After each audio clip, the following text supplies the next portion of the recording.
सासू माँ बदल गई।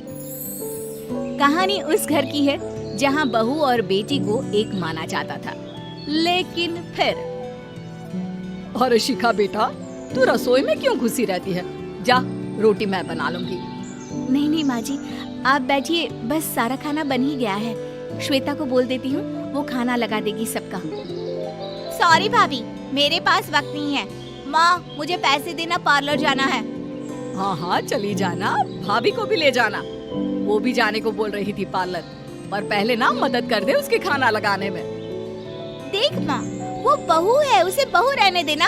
इतना सर पर मत चढ़ा भाभी को। श्वेता, ज्यादा मत बोला कर। बहू और बेटी में कोई फर्क नहीं होता है। जा जाकर काम कर। ननद को माँ का भाभी से इस तरह प्यार करना बिल्कुल अच्छा नहीं लगता।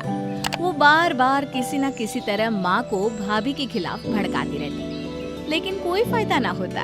एक रोज, अरे बेटे किशन, जा बहू को कहीं घुमा कर ला। सारा दिन घर में काम करती रहती है। हाँ हाँ माँ, हम लोग जा रहे हैं ना गोवा। अच्छा जी, भाभी ने तो हमें बताया भी नहीं। वैसे तो सारी पंचायत करती है, ये गोवा वाली बात क्यों छुपा गई हमसे? अरे क्योंकि उसे खुद नहीं पता था बहन।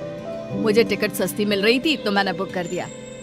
हाँ शिखा, पैकिंग कर ले, संडे हम जा रहे हैं गोवा। दोपहर में शिखा पैकिंग कर रही थी कि सास आ जाती है। ये क्या बहू, साड़ियाँ? अरे गोवा जा रही है घूमने या फिर शादी में मायके हैं? माँ जी, ऐसा कुछ है ही नहीं, समझ में नहीं आ रहा क्या रखूं कपड़े में। अरे तेरी और श्वेता की साइज तो एक ही है। उसके कुछ मॉडर्न कपड़े ले ले, आकर लौटा देना। हाँ माँ जी, ये ठीक रहेगा। शिखा श्वेता के पास जाती है और उससे कपड़े मांगती है। ना जी ना, मैं अपने कपड़े ना दूं। वैसे भी फैल जाएंगे मेरे कपड़े, बहुत महंगे वाले हैं। शिखा मुंह लटकाकर कमरे में आ जाती है तो सास कहती है, चल तैयार हो जा, तुझे मैं शॉपिंग करा कर लाती हूँ गोवा की। बस फिर क्या था, सास बहू निकल जाते हैं मार्केट और एक से बढ़कर एक ड्रेस खरीद कर घर आते हैं। पहले बता देती कि नए कपड़े दिलाने वाली है भाभी को, तो मैं अपने ही दे देती ना भाभी को, मुझे दिला देती नए कपड़े। देख श्वेता, परिवार का मतलब सबके साथ रहना होता है, ना कि सिर्फ अपना सोचना। वैसे भी तुझे अच्छे संस्कार सीखने चाहिए। और रही बात कपड़ों की, तो शिखा, आज से घर पर भी तू मॉडर्न कपड़े ही पहनेगी। कोई जरूरत नहीं है ये साड़ी वाड़ी लपेटने की। अब क्या था, घर पर श्वेता और शिखा एक जैसे रहते। एक बार पड़ोसन आती है।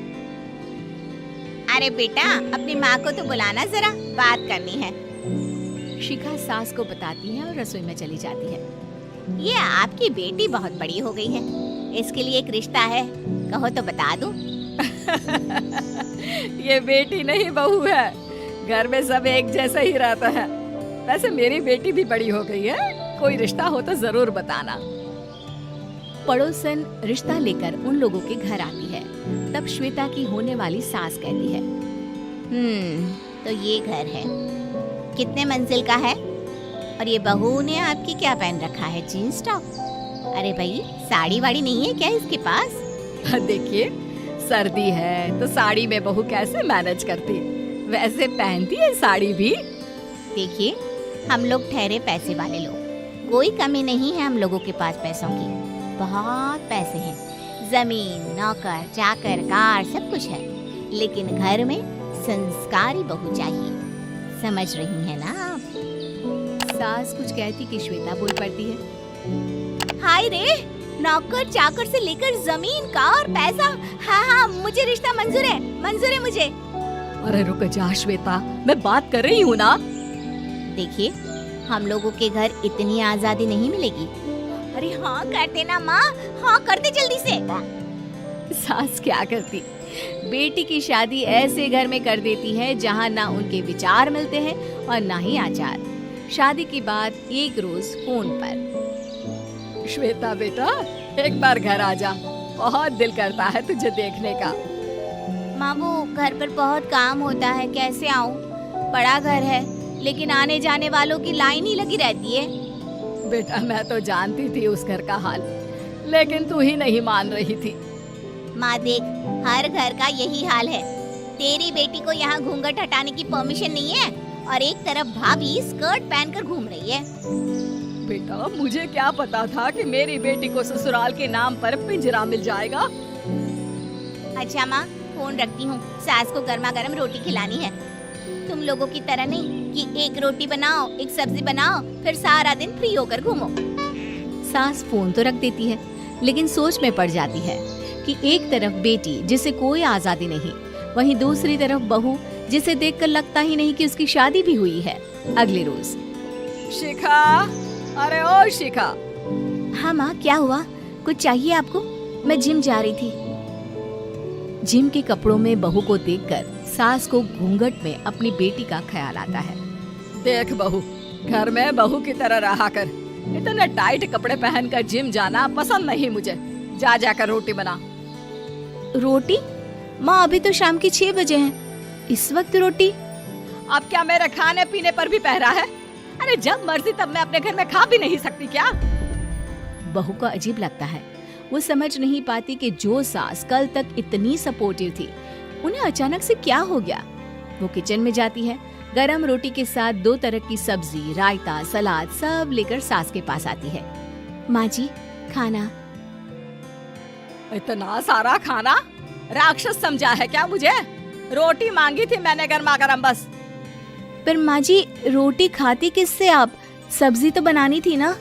अरे भूख मर गई मेरी तेरी बहस से। जा जाकर काम कर, अंदर पूरी रसोई साफ कर।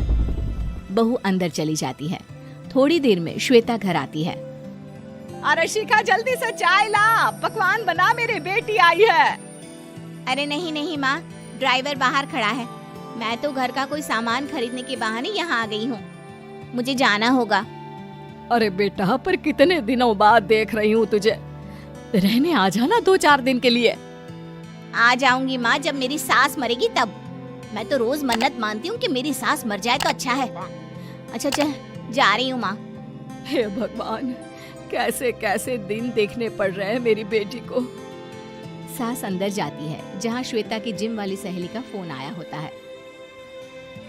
क्या बात है, आज जिम नहीं आई? अरे पता नहीं यार, आज माँ को क्या हो गया अचानक। पर खैर कोई नहीं, लगता नहीं कि मैं अब जिम आ पाऊंगी। शिखा स्पीकर पर बात कर रही थी, जिसे सास सुन रही थी। यार ये सास ना होती ही ऐसी है। मैं तो कहती हूँ बुढ़िया जल्दी मरे और तू आराम से जिए। शिखा को सहेली की बात पर गुस्सा आ जाता है। माँ के मरने की कौन सा बच्चा दुआ मांगता है मोहिनी? आगे से ऐसी बात मेरे सामने मत करना। हमारे घर की शोभा ही माँ है। क्या हुआ जो थोड़ी शक्ति दिखा रही है? उसमें भी कोई ना कोई उनकी भलाई ही होगी। मैं तो कहती हूँ भगवान मेरे जैसी सास सबको दे, जो सिर्फ माँ की तरह है। सास वाली तो कोई बात ही नहीं है उनमें। सास ये बात सुन रही थी। उनकी आंख में आंसू आ जाते हैं कि क्यों वो बेटी की किस्मत में बहू को भी भागीदार बना रही थी। शिखा, अरे ओ शिखा, क्या हो गया? जिम नहीं जाना क्या?